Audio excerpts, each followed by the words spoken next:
भोजपुरी में एक कहावत है, रहरी ले घींच ले गई अब भसुर के नाता बढ़ले बा। 20 साल से नीतीश कुमार इस गद्दी पर विराजमान है। सहने की भी सीमा होती है। बिहार की जनता ने 5 साल सहा, 10 साल सहा, 15 साल सहा, 20 साल सहा। यह जो सूझ उनको अभी आई है, यह तो पहले भी हो सकती थी। लालू प्रसाद यादव ने सबसे पहले गरीब, पिछड़े, अति पिछड़े और दबे कुचले लोगों के सम्मान की लड़ाई लड़ी और उनके कारण आज बिहार के दबे कुचले लोग आज सम्मान का जीवन जी रहे हैं। नहीं तो उन्हें कोई चारपाई पर बैठने नहीं देता था। हम उससे बहुत आगे निकल चुके हैं और शायद ही ऐसा कोई अब गांव बचा है जिस गांव का और जिस बूथ का दौरा मैंने नहीं कर लिया है। आरजेडी का चुनाव प्रचार नहीं चल रहा है, किसी खास उम्मीदवार का चल रहा है, किसी खास व्यक्ति का चल रहा है और वह व्यक्ति इस क्षेत्र का नहीं है, यहाँ का निवासी नहीं है। और आज महाराजगंज की जनता के सामने क्षेत्रीय और बाहरी उम्मीदवार का मसला बहुत बड़ा है।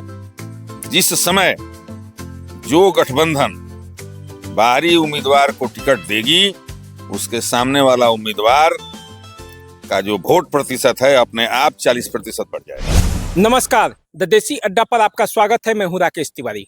देखिए, हमारे बगल में जो खड़े हैं महाराजगंज से कांग्रेस के प्रबल दावेदार विदुशेखर पांडे जी हैं। सिवान जिला कांग्रेस के अध्यक्ष रह चुके हैं और अभी महाराजगंज से टिकट के प्रबल दावेदारों में एक हैं। कई इंटरव्यू आपने मेरे साथ इनका देखा होगा। स्थानीय विधायक विजय शंकर दुबे पर काफ़ी गर्म रहते हैं। कांग्रेस में अपनी दावेदारी के लिए प्रयासरत हैं। काफ़ी लंबे समय से कांग्रेस के लिए सेवा कर रहे हैं। राहुल गांधी की जो यात्रा है, बिहार की यात्रा, उसमें सिवान एक प्रमुख जगह बनने जा रहा है। तो इन सभी बातों पर अभी बात करेंगे हम विदुशेखर पांडे जी से। सबसे पहले आपका स्वागत है। आपका और आपके दर्शकों का स्वागत है। अच्छा पांडे जी, ये बताइए कि कैसे चल रहा है अभी, टिकट का क्या मामला चल रहा है? टिकट की दौड़ जारी है और पार्टी सभी उम्मीदवारों को खुले मैदान में छोड़ी है। उन्हें टास्क दिया जा रहा है और उसकी रोज निगरानी हो रही है। जो आगे रहेगा, जो अच्छे अंक पाएगा, उसको टिकट मिलेगा। नहीं तो जितनी दावेदारी आपकी है उससे ज्यादा रफ्तार से आरजेडी और वीआईपी दोनों यहाँ पे दावेदारी कर रहे हैं और वो लोग तो चुनाव प्रचार में निकल गए हैं। अभी तो आप लोग टिकट के लिए घूम रहे हैं। ऐसी बात नहीं है। टिकट हम लोगों के लिए महत्व नहीं रखता है। हम लोग भी काम ही कर रहे हैं और शायद ही ऐसा कोई अब गांव बचा है जिस गांव का और जिस बूथ का दौरा मैंने नहीं कर लिया है। आरजेडी का चुनाव प्रचार नहीं चल रहा है, किसी खास उम्मीदवार का चल रहा है, किसी खास व्यक्ति का चल रहा है और वह व्यक्ति इस क्षेत्र का नहीं है, यहाँ का निवासी नहीं है। और आज महाराजगंज की जनता के सामने क्षेत्रीय और बाहरी उम्मीदवार का मसला बहुत बड़ा है। जिस समय जो गठबंधन बाहरी उम्मीदवार को टिकट देगी, उसके सामने वाला उम्मीदवार का जो वोट प्रतिशत है अपने आप 40% बढ़ जाएगा। अच्छा, ये बताइए कि यहाँ तो महाराजगंज में बाहरी उम्मीदवारों को ही लोग जिताते रहा है, तो ये मुद्दा कब से और कैसे बन गया? ये मुद्दा बन गया जो विगत चुनाव हुए हैं और खास करके महागठबंधन में कांग्रेस पार्टी ने विधानसभा और लोकसभा दोनों में बाहरी उम्मीदवारों को टिकट दिए। विधानसभा में तो विजय मिल गई और लोकसभा में 4.25 लाख मत मिले।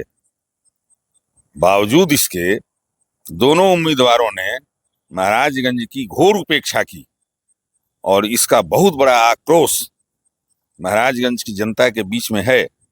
जनता कांग्रेस के खिलाफ नहीं है, लेकिन वैसे उम्मीदवारों के खिलाफ है जो उनकी सुध ही नहीं लेते हैं। तो इसलिए कांग्रेस पार्टी इस पर गंभीरता से विचार कर रही है, ऐसा मुझ जैसे कार्यकर्ताओं को लग रहा है। अच्छा, राहुल गांधी आने वाले हैं, क्या असर होने वाला है बिहार के चुनाव पर? राहुल गांधी आज जनता की आवाज बन चुके हैं, देश की आवाज बन चुके हैं और संविधान की रक्षा के नायक बन चुके हैं। आज मतदाताओं का जो मताधिकार है उसका जो हरण हो रहा है, उसके प्रबल संघर्ष योद्धा बन चुके हैं। और आज जो उन्होंने सारी बातें देश के सामने कही हैं, विश्व के सामने, चुनाव आयोग की कलई खुल गई है और भारतीय जनता पार्टी और चुनाव आयोग जो एक दूसरे के साढ़ू भाई बने हुए हैं, इसकी भी कलई खुल गई है। और पूरे देश के मतदाता और खासकर बिहार के मतदाता सुप्रीम कोर्ट की तरफ नजर लगाए हुए हैं। कहीं ऐसा ना हो कि सुप्रीम कोर्ट से भी जनता सवाल पूछने लगे।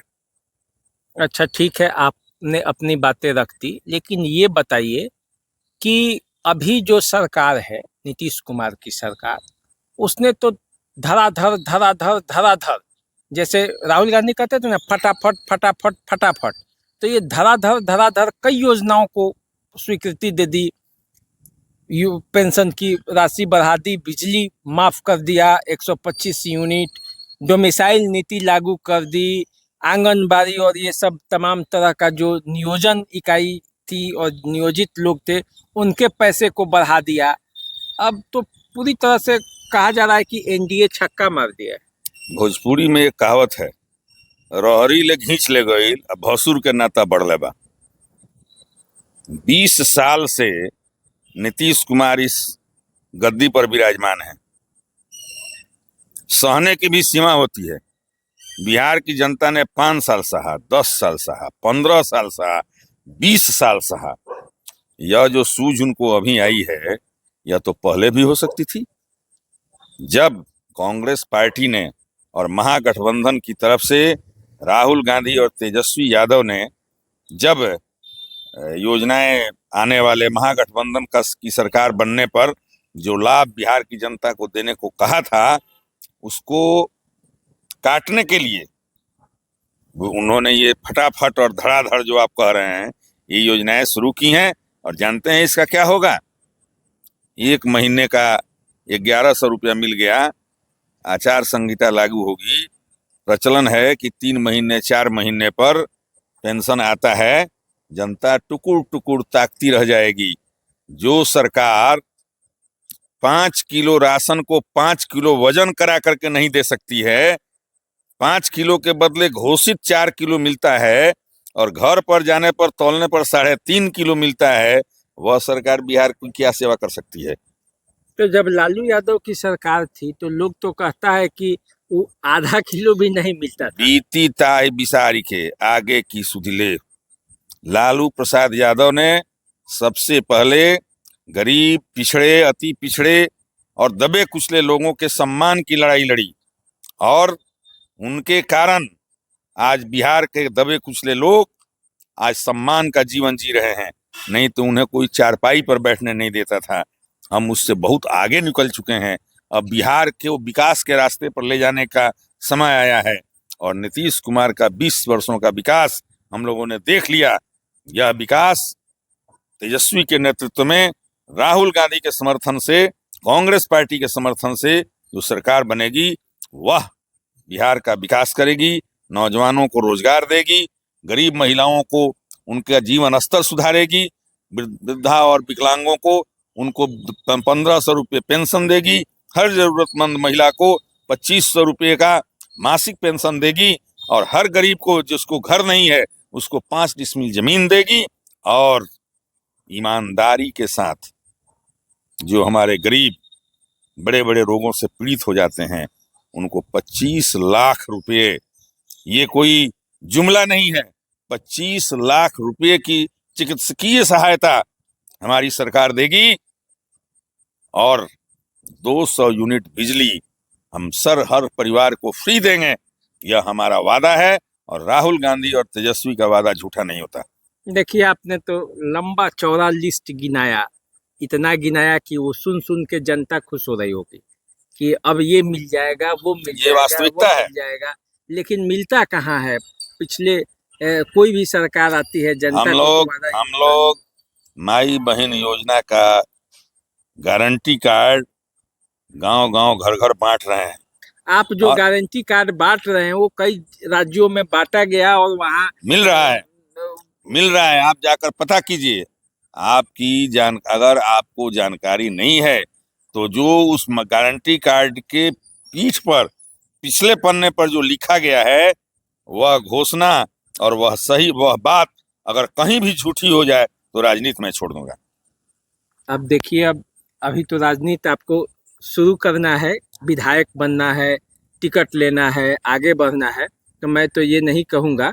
लेकिन महाराजगंज की जो स्थिति है और महाराजगंज की जो परिस्थिति है, ये दोनों को देखते हुए मैं कह रहा हूँ कि क्या आपने अपने शीर्ष नेतृत्व से, आपको पूरी तरह से आश्वासन मिल चुका है टिकट के लिए कि आप इतना तेजी से घूम रहे हैं, चारों गांव-गांव में जा रहे हैं, चारों तरफ अपना पिछले 2 सालों से अपना समय खर्च कर रहे हैं, तो कहाँ से बल मिला है आपको? कार्यकर्ताओं को जो टास्क दिया गया है उस टास्क को पूरा करने के लिए जो भी कार्यकर्ता चुनाव लड़ना चाहता है उसको मेरी ही तरह से दौड़ना पड़ेगा।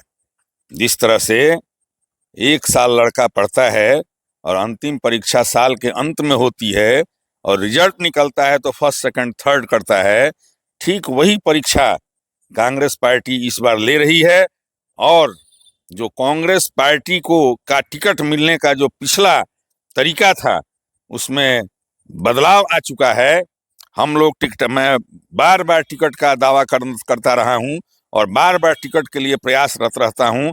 अब तक 10 बार मैं दिल्ली और 40 बार पटना घूम गया होता, लेकिन आपको बताऊं आज दिल्ली और पटना महाराजगंज की धरती पर घूम करके गांव-गांव बूथ पर जा करके और कार्यकर्ताओं की पहचान कर रही है, अपने उम्मीदवार की पहचान कर रही है और उसके सबूत में वो आप कहिए, लेकिन दावादारी तो विशाल जायसवाल कर रहे हैं, है ना? वो तो तेजस्वी यादव के काफ़ी करीबी हैं, आप भी जानते हैं। उनके पिताजी वो घर के सदस्य की तरह हैं। जब तेजस्वी यादव की पत्नी कोलकाता जाती हैं और वहाँ से पुत्र रत्न आते हैं तो ले जाने में भी, ले आने में भी तस्वीरें वायरल होती है और हर काम में वो लोग उनके साथ लगे हुए हैं। तो ऐसे में आपको लगता है कि बिना इशारा मिले विशाल जायसवाल इतना मेहनत? पारिवारिक मित्रता अलग बात है और किसी के हाथों में विधानसभा की जिम्मेवारी दे देना ये अलग की बात है। तेजस्वी यादव को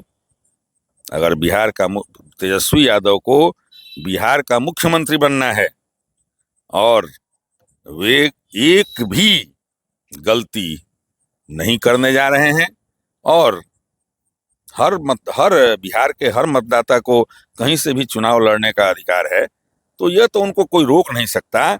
और जो सीजनल नेता होते हैं, सीजनल उम्मीदवार होते हैं, जिनके लिए अरब दरब का कोई परवाह नहीं है, वे ऐसा करते हैं और मुंह की खाकर जाते हैं।